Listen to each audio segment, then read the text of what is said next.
Oh yeah. Oh, the world has gone upside down. What are we going to do? Windows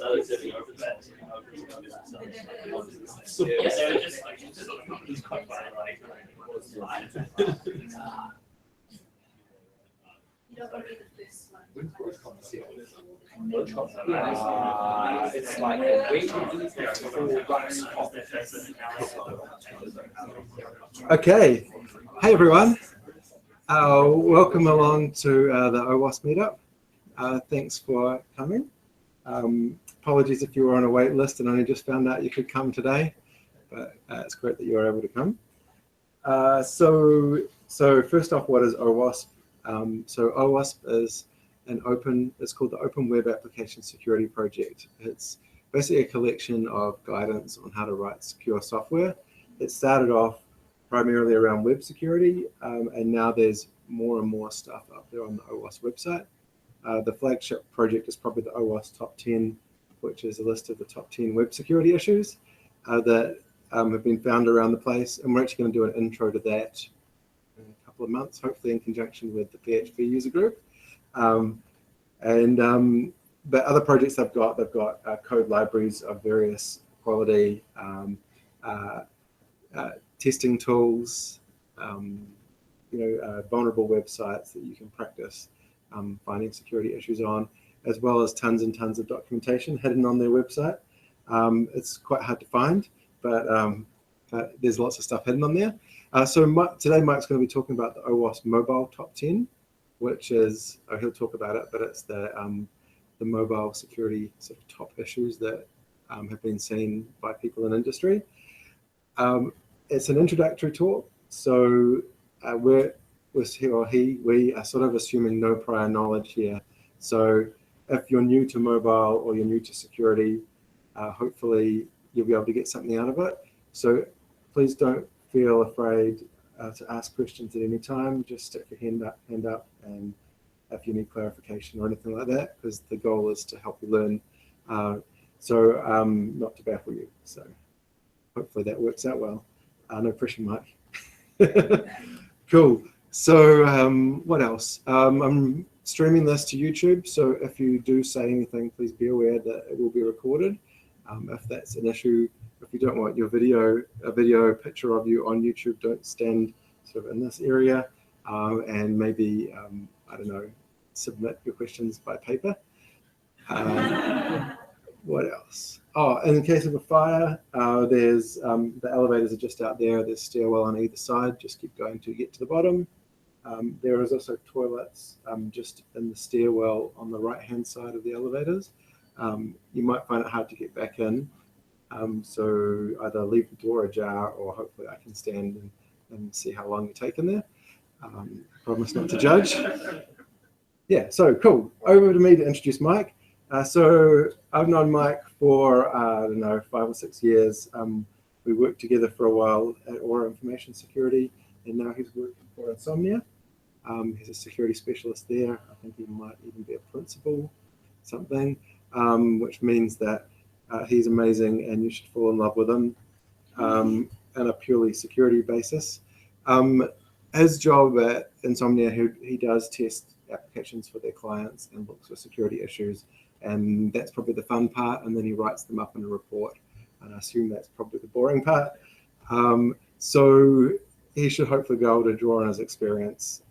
So if you've got questions about, like, how should I do this, or have you seen issues of this type, then you'll be able to ask him. And the last thing I was going to say was, you'll notice there's no food, drinks. If any of your companies want to sponsor the OWASP meetup, sort of 4 to 6 times a year, you've got a couple of $100, then feel free. Otherwise, I was thinking we could go down to Burger Liquor or something afterwards if anyone wants to eat. Cool. So let's welcome Mike.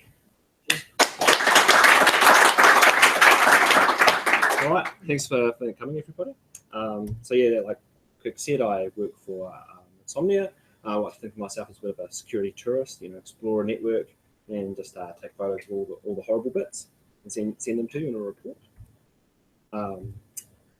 So yeah, like as Kirk was saying with the OWASP top 10 projects, they've been around for a bit now.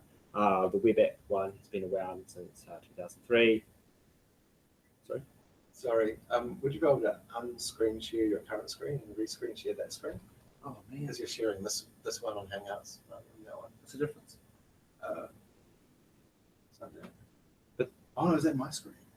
Whose screen is that? Then it's mirrored. Should be You're mirrored. probably just lagging. I don't know. I don't know. That's not what I'm saying. Yeah. Okay. Well, anyway, we've got your audio. Okay. Okay. So I guess the purpose of the top 10 is like to help customers know what to expect when they're getting an app built, like what should it be protecting you against. And it helps developers, like when the customer says, what are you spending your time on? It's like, I'm defending against this risk or that risk, and why did you use this library? It's because of this reason. And, it helps pen testers like myself, when we're explaining findings to people, we're like, I didn't just make this up. Here's a reference on OWASP. So this talk is based on, there's every couple of years, OWASP update what's on the top 10 list. And this list is based on the 2014 list. But there's also a candidate list for 2016. Not terribly big differences between them. It's more it's the taxonomy issues, rearranging the names of how they describe issues, rather the core issues generally tend to stay the same. And I'm trying to make it, as Kirk said, trying to make it introductory level, not get too deep down in the weeds for this. So the difference between a mobile app and a web app is, in the mobile app, there's a lot more going on. That each of the apps are sandboxed, so that app A can't necessarily talk to app B. And there might be more peripherals and so forth. Like a web app might not necessarily have access to the camera. It might not necessarily have access to sensors and so forth. And there's obviously there's SMS and calls as well that can take place in that. So the threat model is actually quite important. It's a good thing it's a good starting point when you're designing an app to start thinking about what other threats to my app. And so this is the overview of what the top 10 risks are. I won't go through them all right now, but you can see just at a glance, there's generally they break down to server-side and client-side issues.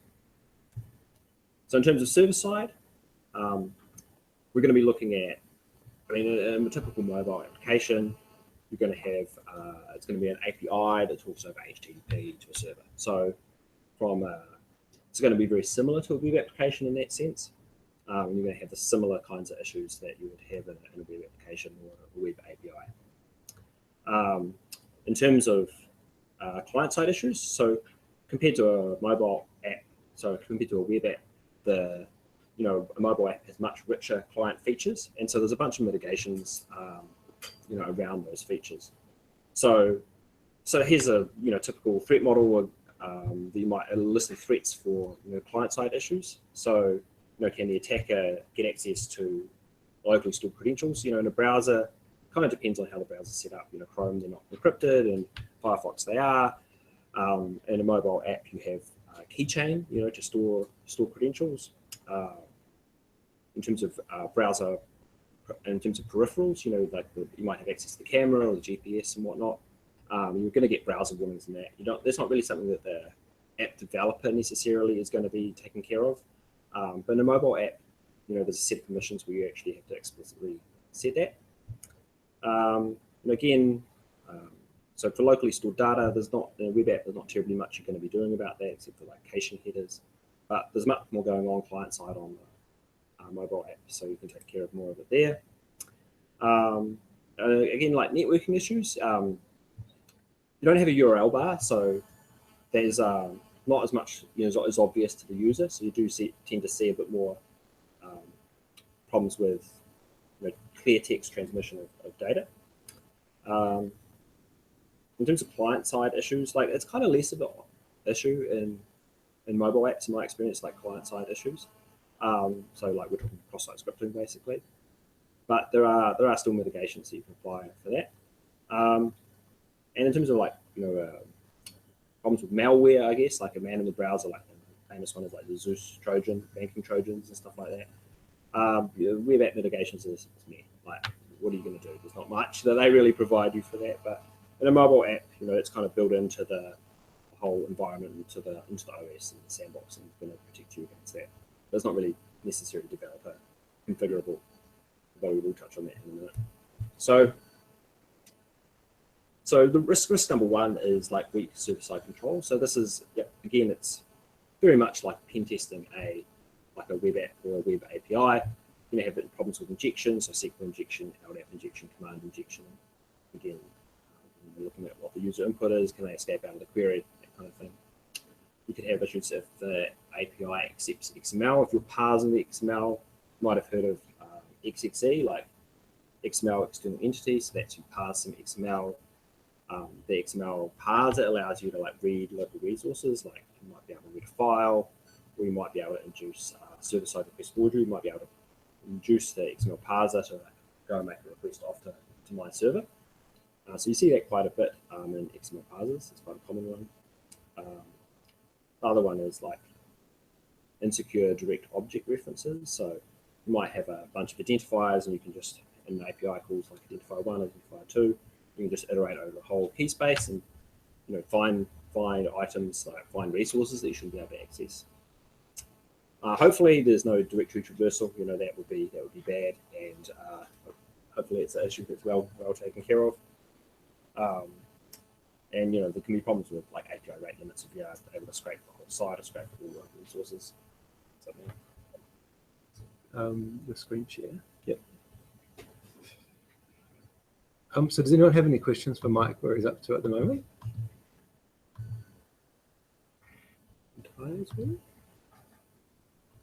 No questions? Or is that going to go back to the beginning? Is it?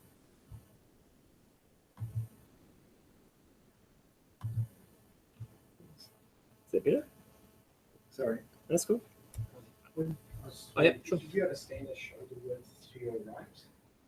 Just so that it's a bit easier. Oh, yeah, sorry. Yeah. I didn't realize. Okay, yeah, it's cool. Yeah, that works now. All good?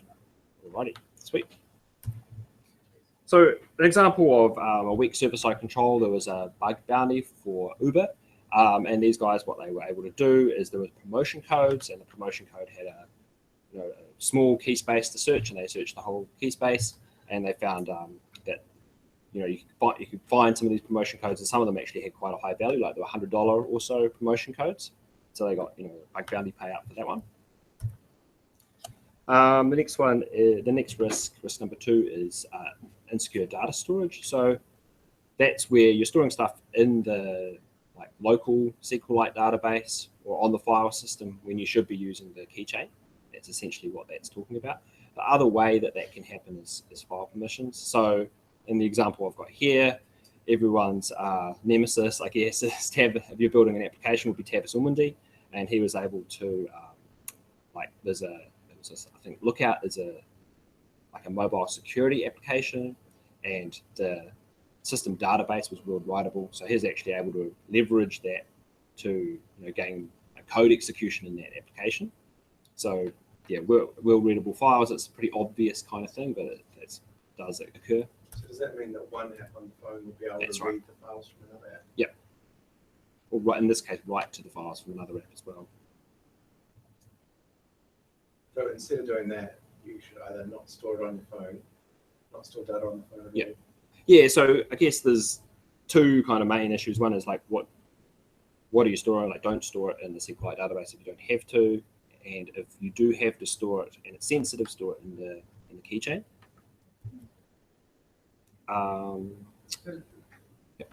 Question then. So say you've got a list of phone numbers. Sure. So you're saying is that's generally not safe to store in the SQL database? Access from other apps? Right. No, it shouldn't be able to be accessed from other apps because of the sandbox. But as long as the permissions on the SQLite database are okay, then it should be fine. Yeah. Cool. So risk number 3 is insufficient transport layer protections. So we're talking about implementing SSL and not doing stuff over clear text HTTP. again, you'd think it would be kind of obvious, but like the other night, I thought, oh, well, let's look on my phone. So I got set the proxy on my phone to use Burp Suite. I don't know if anybody here uses Burp Suite at all, aside from Kirk. Right, these guys. Okay.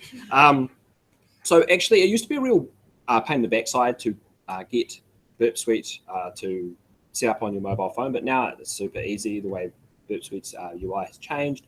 So you just you go into your network settings, set your proxy, tell it that it's your PC where Burp is running, and browse to the cert part of Burp, and the cert will be installed on your phone, and then away you go. You can just man in the middle all the communications, and you see what's going on. It's actually quite informative kind of thing to do, and it's worth doing to your own app, definitely.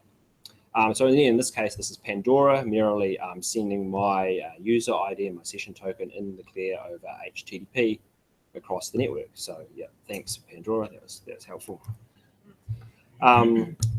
So that's the obvious case. I guess there's a less obvious case where we're talking about enforcement of SSL, like that's to say actually checking the certificate. So you wouldn't see that over the network. You'd actually have to actively man in the middle that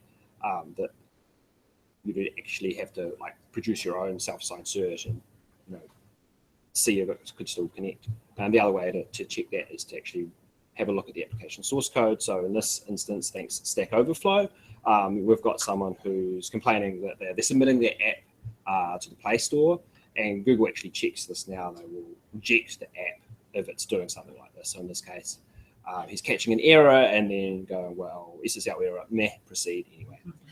Yeah. So that's classic Stack Overflow for you, I guess. And kind of unlike a web browser, I mean, there is like cert pinning in web browsers, but let's not get into that. In a mobile application, you can do cert pinning. So what cert pinning is like I want to actually check the serial number of the certificate matches the serial number I expect, and that prevents a rogue certificate authority signing your, making it a fake certificate that looks like your certificate. So that's if you're super paranoid, if you're building, text secure or Signal or whatever, then that's something you might want to consider. Maybe a banking app, you might consider it for that. So risk 4 is unintended data leakage. So this is more like thinking about what is the forensic footprint that my app leaves. Again, this is more for very security conscious apps, I suppose. So when you're talking about a forensic footprint, you're talking about information sent over the network or information left on the file system. So if you include analytics code, being aware of what that analytics code is sending out, what included advertising libraries that are going to be sending out. They might send location, battery information. They used to send things like the UUID, like a unique identifier of the phone. They do that less these days. The other thing to be aware of is text fields where you're entering data. There might be keyboard caches for like the autocorrect and stuff like that. That actually gets cached in the phone. Copy paste stuff it might get cached. When you background an app and you scroll through the list of apps, there's actually a screenshot of the state of each app. So typically in banking applications, they might wipe out those sensitive screens and they might not save the screenshot to disk. What is saved to the actual logs, like obviously passwords to logs. And if your application uses web views, there might be some caching around that as well.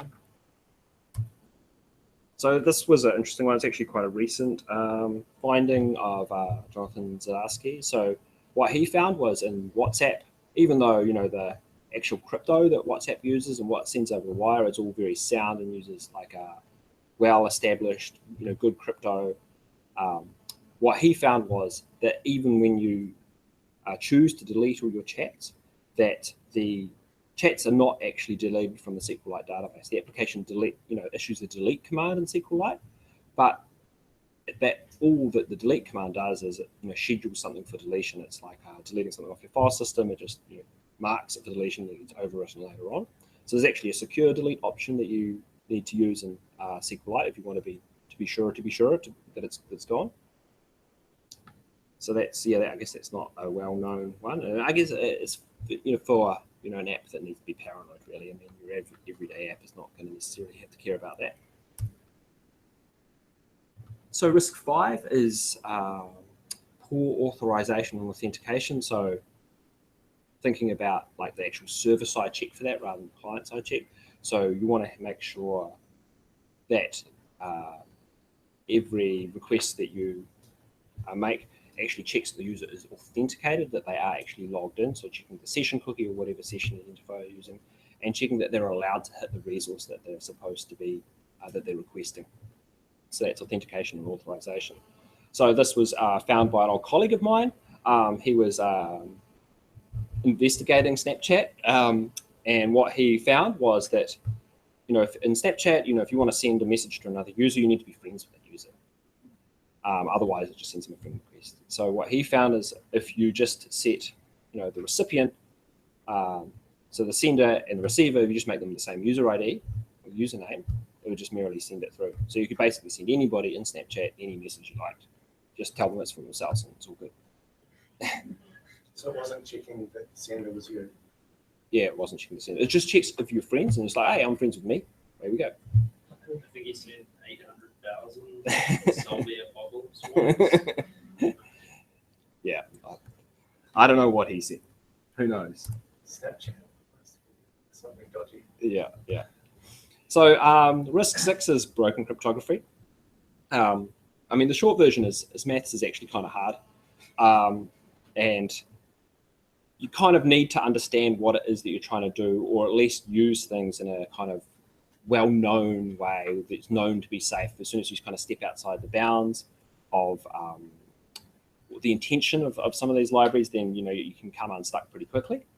So the typical one that you see with encryption is decrypting some data but not checking the message authentication code. So that's to say you don't just blindly decrypt data you're given.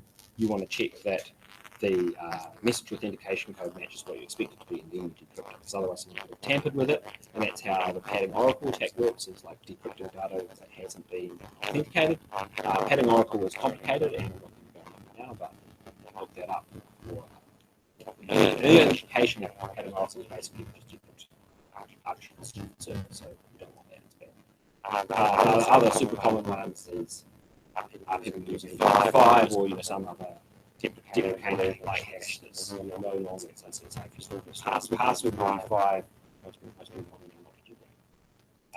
hard code encryption is one of them. Messages and so just share it on the hard password and the rest of the just close it. So that encryption key just one documentation. Another one is like failure to understand the safe modes of the encryption scheme is used now. So it's something called electronic code book. So AES can generate multiple modes. One of those modes is electronic code book. Essentially, what electronic code book means, it's just the straight substitution cycle. Like A always get translated to B, and even though it's encrypted, like A always maps to B. And so in this picture, you can see that even though the picture of the penguin has been encrypted with AES, you can still actually see the image because the mapping is unchanged. The other one is like a GCM mode. It requires a nonce, like a number only used once. If you reuse that number, the crypto will explode, so don't do that. Another one is RC4, like reason key. So there's an example of that is in WhatsApp, like in 2013, somebody discovered that they were using the same RC4 key for both incoming and outgoing messages. So the way RC4 works is like a pseudo-random number generator, and it's used to XOR a string of bytes. And because of the properties of XOR, this means if we know plain text of like the outgoing message, like there might be some headers or some XML structure, we can use that to work out the content of like the incoming message as well, like just by XORing them back together. Comes back to the clear text. So that's like if you didn't know about the ins and outs of RC4, you could come unstuck that way. Risk 7 is like client-side injection. So because there's more going on client-side and mobile application, there's more kind of attack surface there, I suppose. So you could have, because there's a SQLite database running locally, if you're storing stuff in that SQLite database, like untrusted data, you could have SQL injection in there. Untrusted data is coming from the server. and hitting your database, you could potentially have some of that local data extracted on you. You could have like cross-site scripting and web views. So that's that was reasonably common a couple of years back. And so there was a bunch of apps that would have cross-site scripting issues. And JavaScript and the mobile apps, at least at one point, had a bit more rights than it would in a web application. So often you might be able to read like local files that that app stored. So that was a bit more of a risk there, which you wouldn't necessarily be able to do on a web app. I guess you could have, like, I've never seen this, but I guess in theory you could have like XXE on client side. If you're parsing XML, you can have those same XML problems over again. So the picture there is just from like a XSS and Skype from a couple of years back. So this is a bit more of a subtle one, but so because of the sandboxing, there needs to be like inter-process communications like IPC. Like some apps might need to send stuff to other apps to interact, and there's a series of like APIs for doing that. So if you don't know where these API calls are coming from, you don't trust the origin of them, it's you can come unstuck that way. So things you might see are, it could be a bypass for the app sandboxing, like get some information out of this app, or it could be used, so if you've got a secure messaging app, it could be used to bypass, the pin screen that actually gets you to your messages.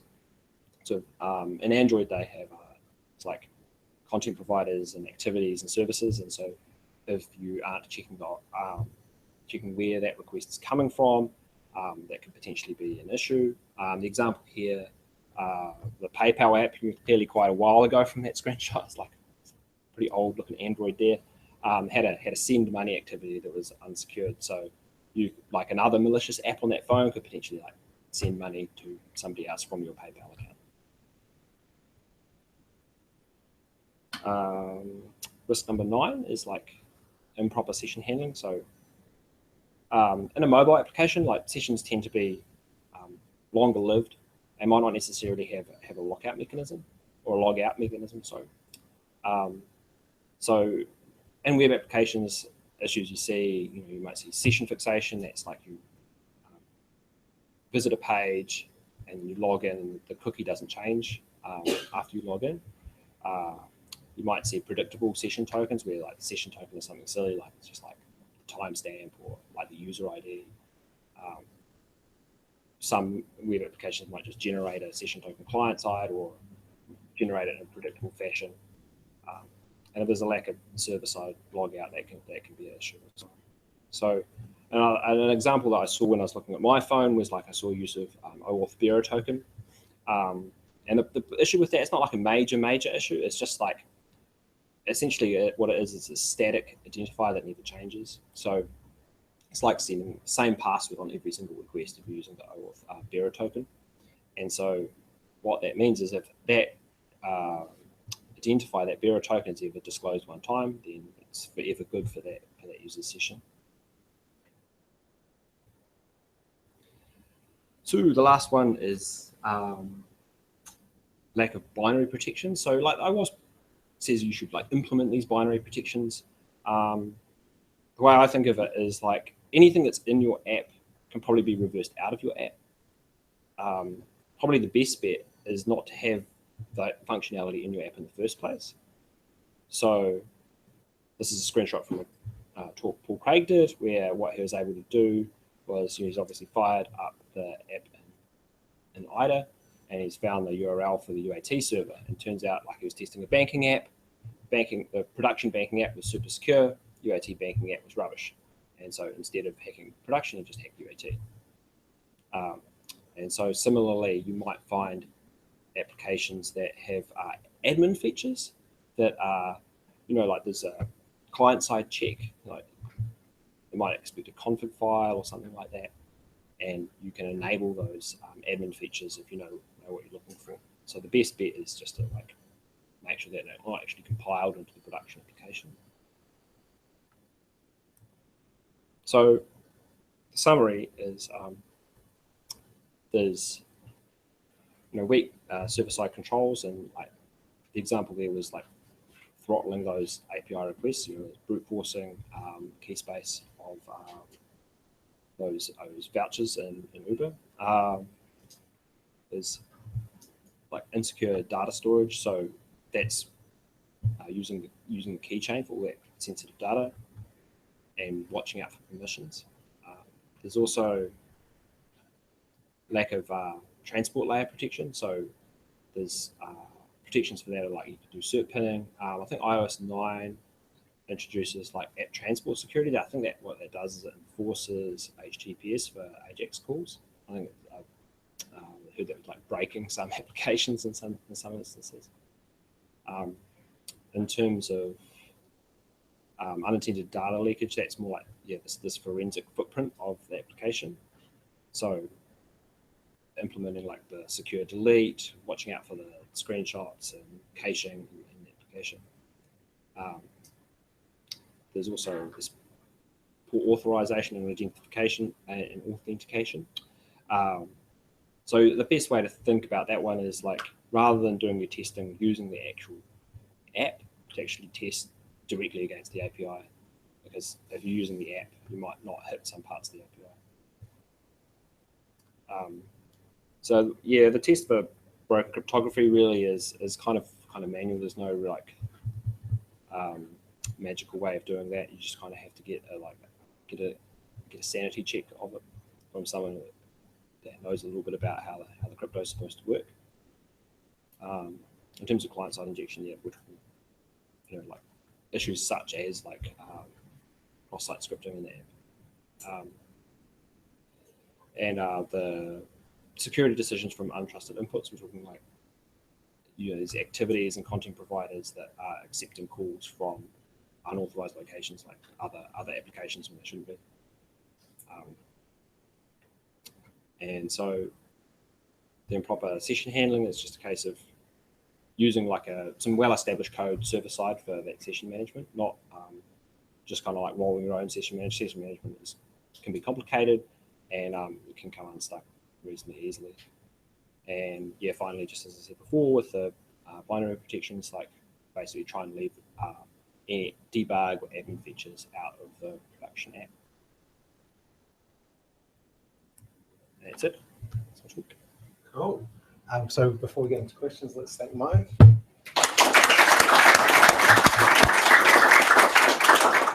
So does anyone have questions for Mike?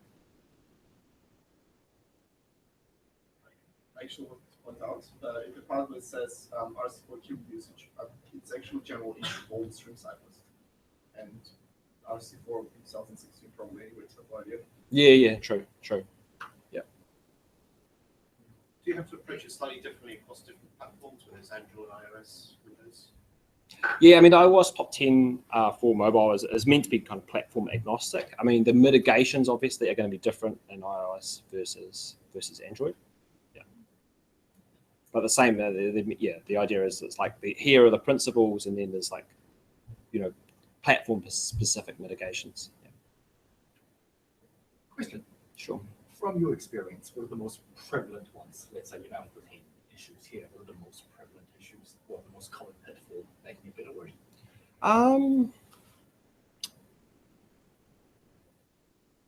Honestly, like things like one of the things I guess that I was like quite aware of was, like a lot of these applications trying to get to market in a big hurry, and so they have really weak controls around like who their users are, like what how their authentication works. Like another one that we saw was like, I think it was Lyft. Like what they would do is you like sign up, it's like enter your phone number, they send you a one-time code, and that's it, you're auth. And so you can brute force the whole key space of all the codes and then just be auth as random people. So in order to like, one of the issues we saw was like, in order to reduce like friction with users, people would take like big shortcuts with security. So that would be more about the authorization. I don't know what category that comes under. Yeah. I guess bad business decisions. crazy ideas, cracking ideas. Yeah. Not saying no to the manager. Yeah. It's sort of fairly easy these days, just like Facebook and Google and stuff. Yeah, that's true. There's like third party. Works with apps already on your phone. Yeah. So. Yeah. So that's a good point. That actually like sidesteps like a whole category. Like, and that's another thing that's probably like a really smart thing to do if you can avoid having to actually implement the protections by having somebody else implement them for you. You know, why not? Certificate pinning. Yeah. Do people actually do that a lot? Like security apps do it. I'm pretty sure Signal does certificate pinning. Lots of apps do certificate pinning, Okay. like banking apps. Even Pokemon Go does it. Pokemon Go. Yeah. You weren't able to burp with your Pokemon Go. You were on the first release, but not Okay. on the second Okay. release onwards. All right. And then someone figured out a way to reverse engineer the binary. Yeah, so I mean, the thing about cert pinning is if someone's actually got their hands on the phone, they can always like patch the app and bypass the cert pinning. So I guess it protects you from like network-based attacker, but not necessarily from reversing the app. I'm just thinking about, like, I know that about some of the issues involved with cert pinning from the usability point of view. Yeah, right. Like if you're in an organization that causes you through some sort of proxy, they have Yeah. their own cert or something. Yeah, it's going to break a lot of stuff, right? Yeah, for sure. And also, you need to have a really good handle on your certificate lifecycle in your company. Like, so if your CDN, your content distribution network, is generating the certificates for you, then you might not know in advance what the new certificate is to pin against. So, you know, one day the users just won't be able to connect to your app. Yeah, that's a good point. I Yeah, guess an update. the management of it is very manual, isn't it? Yeah. And you have to do an update. You have to push an update Yeah. out with the new certificate, which some people might not necessarily. Yeah. So you can have this window where like there's like both certs there, and it's going to be messy. Yeah. I mean, there's not actually like tons of good guidance, but the best thing I saw was like to pin, instead of saying my user's always going to use this certificate from like 26th of January 2016. Right, to have it overlap. They're going to go always from the CA. So like, you know, like my company trusts Right. Thought or something. So, So not pinning it always this. has to be a Thought certificate. Right. So not pinning the serial, but pinning the Yeah. CA. Yeah, there might be better ways of doing that. That seems a sensible way to do it.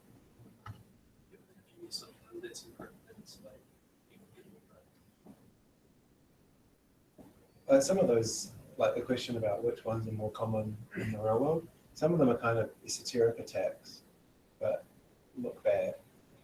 Yeah. And wrong, like doing cryptography badly or man in the middle.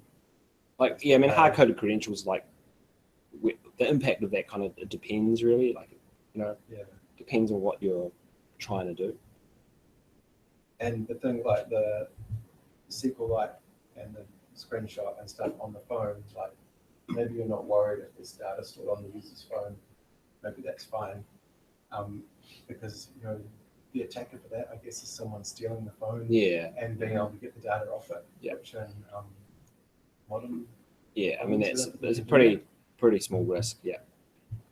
but then if it's a super sensitive thing, like it's people's online banking or Bitcoin numbers or whatever, then maybe you don't want it stored on their phone. Yeah.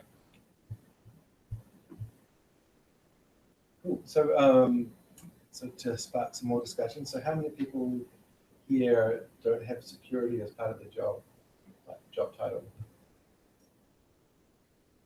Cool. So that's really cool. It's awesome that you came to this talk. Is there anything around mobile security that you've got questions about, or how many people develop mobile apps? Cool. So you still don't know. Any questions that people have got about other mobile app development stuff? Yeah, I believe there actually is. I think there is a mobile. I've not fired it up, but I understand that there Can you is. explain what that is? It's like WebGoat is like a example vulnerable web application, but I believe there's a mobile Goat equivalent that is an example vulnerable mobile application. So the goal there is to give you something to test, you know, to find out what's wrong with it and think about how to fix it. Yeah. So there's some online tools that you can use to test things like web apps, like Qualys SSL Labs. Sure. Test your Yeah. certs, etc. Are there any things that are out there for helping you to test your mobile app? I mean, also you can go through these things. If you've actually done a good job, but Sure. I mean, there are static analysis tools. Like it depends on your use case. Like there are tools where you can like upload your code and it will do like a static analysis of your code. But security sensitive apps tend not to want to do that for obvious reasons. So yeah, and I guess like I mean you can still use like the Qualys like SSL test on your server end. Like there's no reason you couldn't do that just because it's a mobile app. That'd be fine. I mean it's a pretty useful service anyway, to be honest. Do you think that those services would be easier to build for mobile apps because like you're doing static analysis on code? Mm. You know, you kind of know what language. Yeah. You only have to target one language per.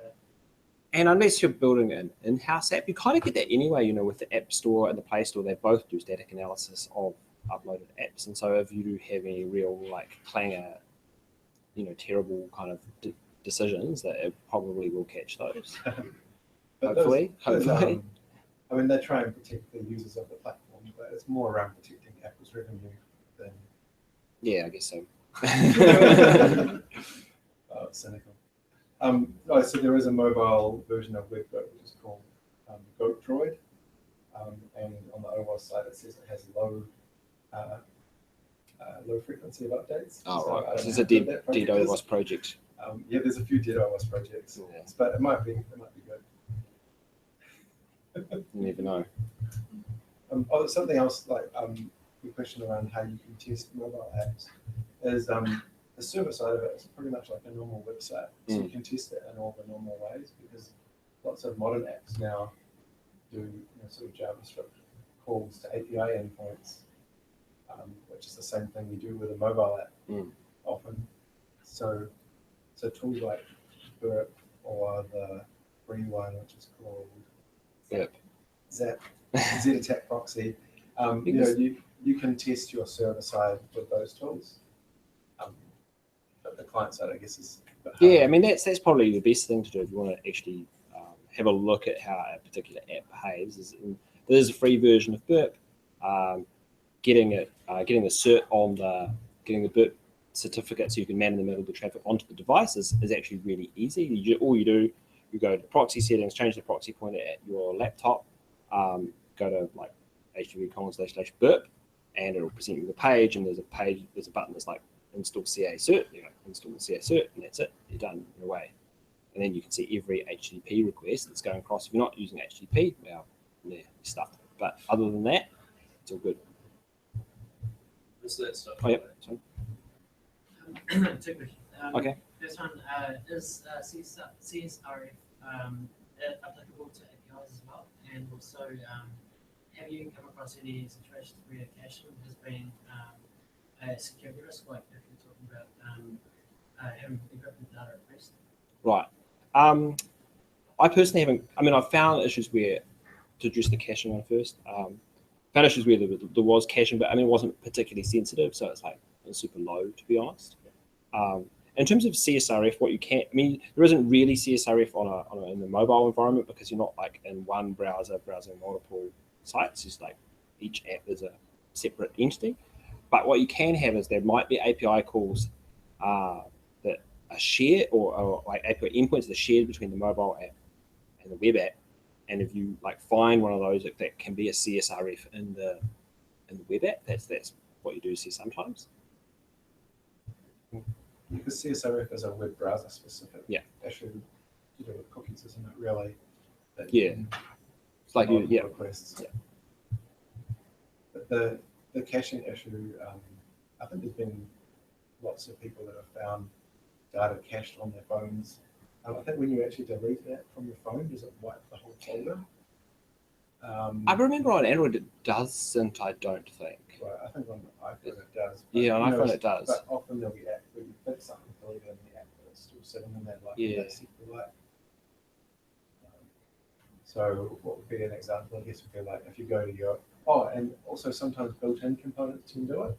So on iPhone, there's a library that you can use to do web requests, and by default, that library will cache the data that it receives from the server before your app even gets it, and it leaves it sitting somewhere. I think it's within the app somewhere. It leaves it sitting, but if you don't turn that behavior off and you're requesting sensitive stuff, like bank balances and things like that, they might still be on your phone.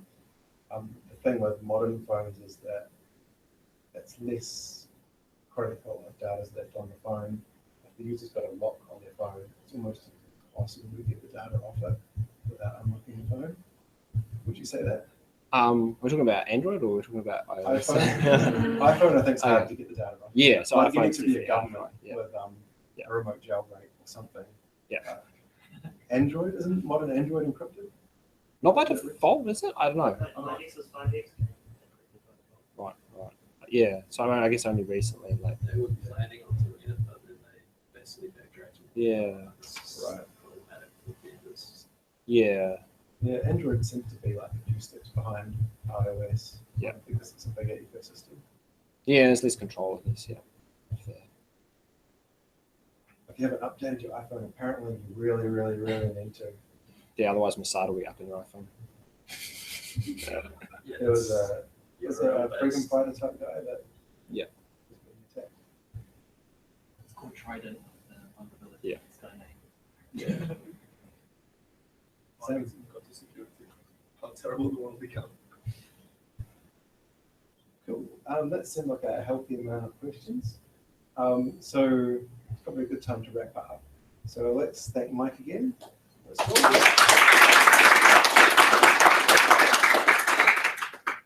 So